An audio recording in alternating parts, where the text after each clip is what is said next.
Bonjour à tous et bienvenue dans C'est Gourmand. Je suis ravie de vous retrouver cette semaine avec mon invité Éric Maillet. Il est le chef du restaurant Cédra à Marseille. Vous allez voir, nous allons nous régaler en sa compagnie. Éric, bonjour. Bonjour. Comment ça va? Ça va, merci. Ça va Merci bien, beaucoup. je suis ravie de vous recevoir. Oui, moi aussi, ça fait plaisir d'être là. Alors, le restaurant Cédra qui a ouvert, c'était en 2018? Oui, c'est ça, octobre 2018, ouais. Une jolie aventure, c'est votre propre restaurant. Ouais. Est-ce que déjà, petit, vous aviez cette envie de devenir cuisinier? Ouais, moi j'ai toujours, j'ai grandi un peu dans la cuisine. C'est vrai que mon père était chef de cuisine, donc voilà. J'ai grandi là-dedans avec lui et il m'a transmis complètement sa passion. Donc j'ai toujours rêvé un peu de devenir cuisinier et d'un jour avoir mon restaurant, ouais. Vous cuisiniez petit ou vous aviez un bon coup de fourchette tous les deux? Ouais, j'aimais beaucoup manger et je cuisinais aussi un peu, souvent avec lui, et de temps en temps tout seul pour ma famille.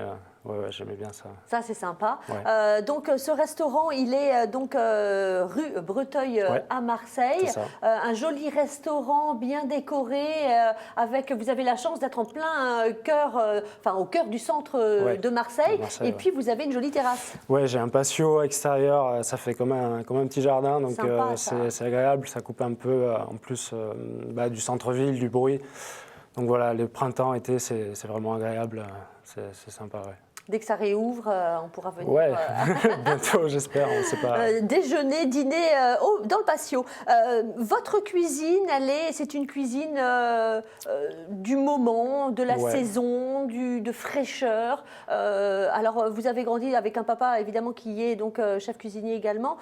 Vous avez également fait votre apprentissage à Marseille, hein? Oui, j'ai fait mon apprentissage au lycée Bonneveine. Voilà, j'ai fait 2 ans de BEP, 2 ans de bac pro. Mon bac pro, je l'ai fait en alternance au Petit Nice. Donc, je faisais 2 semaines au restaurant, 2 semaines au lycée. Après, j'ai travaillé encore 5 ans au Petit Nice. Et j'étais chef plus tard pour Gérald Paseda, mais voilà. Qu'est-ce que ça vous a apporté? Parce que c'est un restaurant 3 étoiles. Qu'est-ce que ça vous a appris, apporté justement ces années au Petit Nice? Beaucoup d'expérience, vraiment un peu l'excellence, la rigueur. La rigueur, oui, c'est ça. Ouais. C'est ça, etc. Vraiment la qualité, la fraîcheur des produits. D'ailleurs, je travaille avec quasiment les mêmes pêcheurs que Gérald Paseda. Hein.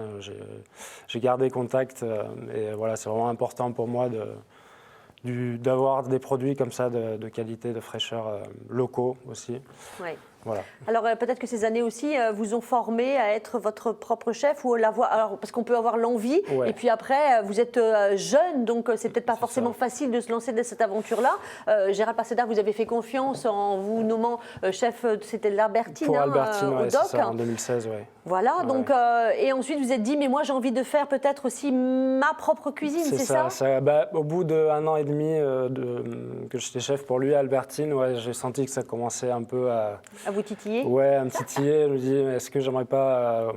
j'ai toujours eu ça en tête, mais je ne pensais pas que ce serait avant mes 30 ans. Mais c'est vrai que ça a commencé un peu à me démanger. Et puis je me suis dit, allons-y, j'ai rien à perdre. Voilà, et j'ai décidé de me lancer. Vous avez bien fait. Alors, on va voir des plats de votre cuisine. Ça, c'était quand le restaurant, évidemment, était ouvert. Ouais. Comment vous pourrez définir votre cuisine? Évidemment, très proche de la mer. Hein? Oui, très proche de la mer.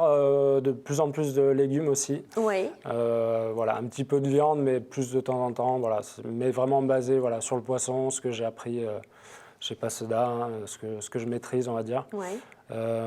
Beaucoup de fraîcheur, une cuisine méditerranéenne. Avec quand même pas mal de touches asiatiques.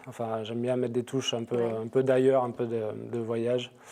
Avec beaucoup d'herbes aussi, non? Beaucoup d'herbes, c'est ça. Ouais, beaucoup d'herbes, beaucoup d'acidité. C'est un peu C'est une cuisine de goût. Ouais, j'aime quand ça a beaucoup de goût, associé des choses aussi. Qui se passent des choses. Vous faites des associations terre-mer, choses comme ça ou pas? Alors terre-mer, pas vraiment, mais je vais souvent mettre, par exemple, pourquoi pas des fruits dans les entrées ou dans les plats, ou des choses un peu qui changent. Mais j'aime quand c'est très frais, que ça a beaucoup de peps. Voilà. Les fruits, ça vous connaît, on va en parler. Ouais. Alors, je vais vous proposer de commenter une petite photo. Retour justement en 2018, donc ouais. on en a parlé un petit peu. Ça représente quoi justement ces clés? Voilà, ça c'est les clés donc, du restaurant. La première fois que, donc là je venais juste de signer, d'acheter le restaurant. Donc ouais, c'est sûr que ça fait quelque chose, ça fait une émotion. Je ne sais pas si on réalise forcément sur le moment, mais ouais, c'est un moment Là, important. on se lance dans l'aventure, on se dit, Ouais. waouh, ça c'est à moi. C'est ça. Et... Ça y est, quoi. On y va. On y va. Ouais. Alors, vous avez été rapidement sacré jeune talent Ouais, c'est vrai. avec C'est vrai, le par Goemio. ouais. Là, on se dit qu'on ne s'est peut-être pas trompé, si? Ouais, c'est vrai que c'est une reconnaissance, ça fait toujours plaisir. Et puis on se dit que on voit que notre travail est reconnu. Et ouais, donc c'est sûr que ça fait plaisir. Et on se dit qu'on est sur le bon chemin, qu'il faut continuer. Et voilà. Oui, quand les guides comme ça viennent effectivement vous récompenser, ça fait forcément plaisir et puis ça donne envie d'aller un petit peu plus loin. Aussi, quoi. Ouais, oui. Ça. Ça motive et vous, le chef d'entreprise que vous êtes, et effectivement l'équipe. Alors, Cedra, ce nom que l'on vient de voir, qui s'est affiché, c'est pas par hasard. Vous avez dit que vous aimiez effectivement mettre des fruits, des agrumes dans votre cuisine. Ça vient un peu plus loin que ça, Cedra? Alors, c'est vrai qu'à la base, c'est parce que j'aime vraiment beaucoup les agrumes. Je les utilise dans ma cuisine. Toujours cette acidité de l'entrée au dessert. Et c'est vrai qu'à la base, en fait, l'agrume, c'est plus un souvenir d'enfance avec mon grand-père. En fait, il avait des cédratiers au fond de son jardin. Et je me rappelle, à chaque fois... Il habitait où, ce grand-père? Dans le centre de Marseille, mais il avait la chance, enfin dans le centre, oui. Ouais. Mais il avait la chance d'avoir une maison avec un jardin, donc à chaque fois, il m'emmenait dans son jardin, il montrait ses cédratiers. Il vous disait, tiens, goûte ça. Voilà, il prenait un cédrat, il le coupait en deux, et il me faisait sentir les parfums. Donc c'est vrai que ça m'est resté. Et quand j'ai voulu ouvrir, je cherchais un nom pour mon restaurant, et de suite, ça m'est venu, en fait, ça m'a paru logique, cohérent. Déjà avec ma cuisine et en plus Bien sûr, pour rendre et hommage, plus le clin d'œil à votre grand-père. Ouais, ça me tenait à cœur, on va dire. Alors vous avez trouvé quelqu'un effectivement avec qui vous pouvez acheter de super agrumes, c'est Philippe Cara. J'ai la chance de trouver Philippe Cara, le domaine du Jasson, qui est à la Londe-les-Morts, à côté de Hyères, et qui a vraiment des agrumes incroyables. Bio, bien sûr, de toutes les variétés, donc cédra, main de Bouddha, yuzu. Et vous travaillez tous les agrumes? Des limes, ouais, j'essaye en général, chaque saison, j'essaye de prendre les agrumes qu'il y a, quoi, mais voilà, j'ai de la chance de travailler avec lui, c'est vraiment... Ça aussi, ça vient, de toute façon, les agrumes, si on aime ça, ça vient donner du peps à une cuisine. C'est ce que j'aime beaucoup dans les agrumes, ça va mettre cette fraîcheur, ce peps, c'est vrai que de suite, ça peut réveiller un plat, j'aime beaucoup ça me parle beaucoup, on va dire. Alors en ce moment, c'est évidemment la cuisine à emporter. Ouais, voilà, on n'a pas le choix. Non, donc vous avez décidé effectivement de proposer une cuisine à emporter très street food, très dans l'air du temps. Comment vous êtes venu cette idée justement? C'est vrai qu'on était à la base parti sur des plats qu'on pourrait un peu servir au restaurant. Oui. Et puis j'ai vu que c'était quand même pas le même résultat. Alors c'est pas facile parce qu'il faut penser aussi au contenant. Voilà. Alors vous en faites quelques-uns comme des tatakis. J'en fais quelques-uns, bien sûr, des trucs assez simples, mais ça arrive pas comme au restaurant. Ça marche pas aussi bien, je trouve. Oui. Donc je me suis dit que tant qu'à faire, il valait mieux s'orienter vraiment sur la street food, un peu plus travailler, un peu revisiter. Presque un peu gastronomique, mais je trouvais que tant qu'à faire, vaut mieux. C'est aussi s'amuser un petit peu, peut-être. Oui, c'est ça. Puis ça peut permettre de se lâcher aussi. Les temps sont difficiles, mais on peut être créatif, se réinventer et proposer quelque chose de très très bon et inhabituel. Ça n'empêche pas de faire des choses qui sont super bonnes. Le banh mi. Banh mi. Oui, il y a eu le banh mi en premier, donc à la base le sandwich vietnamien, que moi j'ai fait avec souvent de la pélamide, c'est une sorte de bonite, ou du maquereau fumé, légèrement revisité un peu à ma sauce.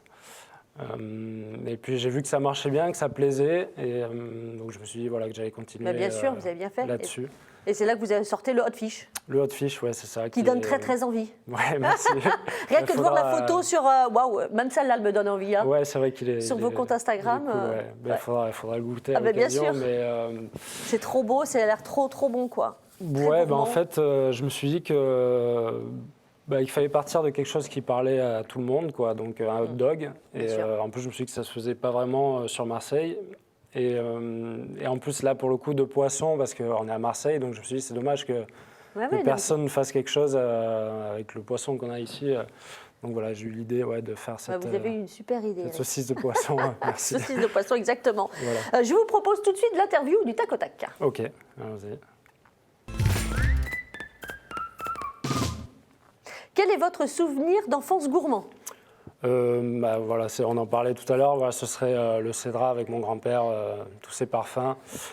Ou sinon, voilà, cuisiner avec mon père quand j'étais petit, il me faisait goûter ce qu'il faisait. Voilà. Un ingrédient que vous avez tout le temps dans votre cuisine? J'ai un citron vert. Ouais. Ouais, Je cuisine pour vous un plat à éviter? tout ce qui est tripes et abats. Ouais. Un livre de cuisine à nous conseiller?